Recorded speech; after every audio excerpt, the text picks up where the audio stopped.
This is just the 4 years of Joe Biden, just to give you an idea. So these are NGOs down in Arizona, and this is just to give you an idea of what was coming across. This is what we witnessed every single day. High-speed pursuits down in Texas, the fentanyl in Arizona, these are arrests being made in Texas. This was in Panama, going through the Darien Gap. This is the Darien Gap. Thousands coming across every day. You want to talk about horror stories, the children that are raped in the jungle, the devastation of the jungle, a UNESCO World Heritage Site that has just been destroyed.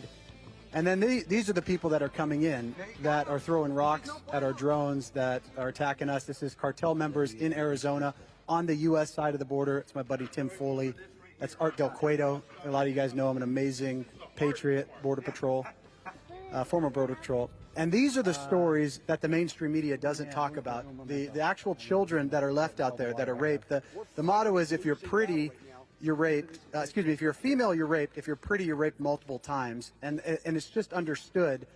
We were in Europe, too. So this was in Normandy. This is under the Eiffel Tower. So if we think it's bad here, we had John Solomon just talk about that. What's happening in Europe is on another level.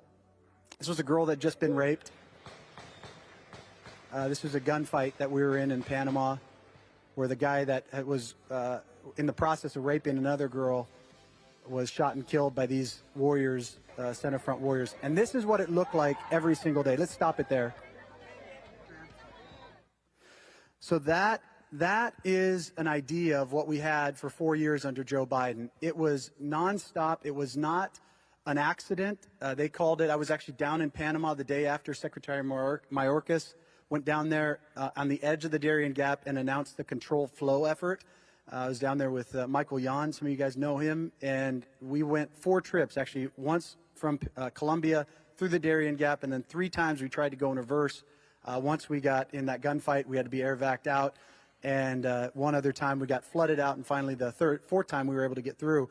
But the reality was, under Joe Biden and the Democrats, the controlled flow idea was, this is by design. There is an effort. There was a profit motive. There are industries involved with this. There's basically an illegal immigration industry that's been created through organizations. The tip of the spear is really United Nations, UNHCR, and OIM. But within America, there are organizations, going back to David Brody's point, that pretend to be compassionate. Catholic Charities, Lutheran Social Services, Jewish Family Services, 9 primary NGOs, hundreds of subsidiaries below them. Many a times they are the go-between between Border Patrol and the cartels. We have direct evidence that they're collaborating directly with the cartels. They're training people in Mexico and around the world on how to game our asylum system and our immigration policies. And they're making billions of dollars. They've made billions of dollars on bringing illegals into our country. Now, these are the same people, and we'll play some of those videos later. They're the same people that are aiding and abetting illegals in our own cities and states, in the sanctuary communities. I was just up in Chicago. You've got these same organizations that are training illegals on how to not comply with ICE. They are the same organizations that are sending people out to block vehicles in front of ICE offices, and they're the same individuals and organizations that cause the violence that we saw, not just with Charlie Kirk, because there's this incestual web where they're all connected. They're socialists, communists, leftists, Marxists, jihadists, La Raza, all of these groups now working together to undermine this country from within, to where we went from a country where we said, send us your tired, your yearning masses, your huddled masses yearning to be free, to send us the worst of the worst. And so now you have cartels, you have foreign adversaries that Frank's going to talk about that have seen this. So you have a part of it that is weaponized purely for profit. You have part of it that's weaponized because they want to destroy this country from within and remake it in their communist, jihadist, whatever utopian vision. And then you have part of it that are just taking advantage of that. And that's foreign terrorist organizations, foreign cartels, transnational criminal organizations. So all of this has been happening, but it was all the policies of Joe Biden, of the Democrats, and not just Joe Biden. This has been 50 years in the making, the sanctuary idea that has come out of these communities, that has created this mindset that America's a terrible country, that we don't have a right to have borders. In fact, one of their chants is no borders, no walls, no USA at all. This is the mindset.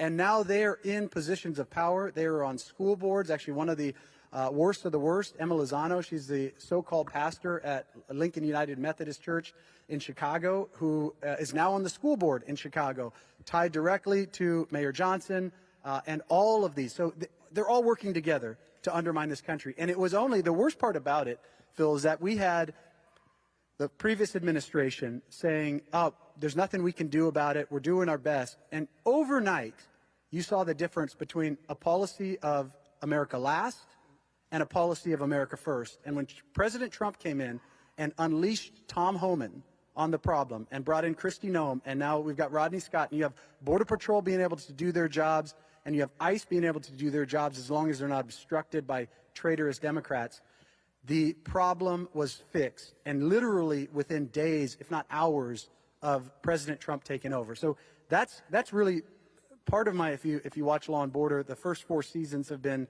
where we came from and how bad it was. And so for anyone, I'm a storyteller as well. I started doing this because no one else was doing it. And I said, well, I might as well go investigate. Actually, one of the first people I met was Agnes Gibney, Angel Mom, about 10 years ago. She told me her story of her son, Ronald Da Silva. And I said, wait a second, you're a legal immigrant. You came here to escape that. You came here for the dream of America, and your son was murdered because of our illegal immigration policies. How is that possible? And then I met thousands of more that have similar stories. And somehow we've gotten to a place where we have a country that puts people that have no right to be here above the citizens that many of whom, we have some veterans in this room, fought, bled, and died for this nation. And so we're, kind of going back full circle. My parents were missionaries. We lived in Africa. We've been all overseas. This is a biblical issue. This is right versus wrong. This is good versus evil. You were talking about it earlier. We've replaced the truth with the lie. What you do to the children, one of the things, too, is we've accepted the truth or replaced the truth with the lie, and that's what we're seeing in America. It's good versus evil.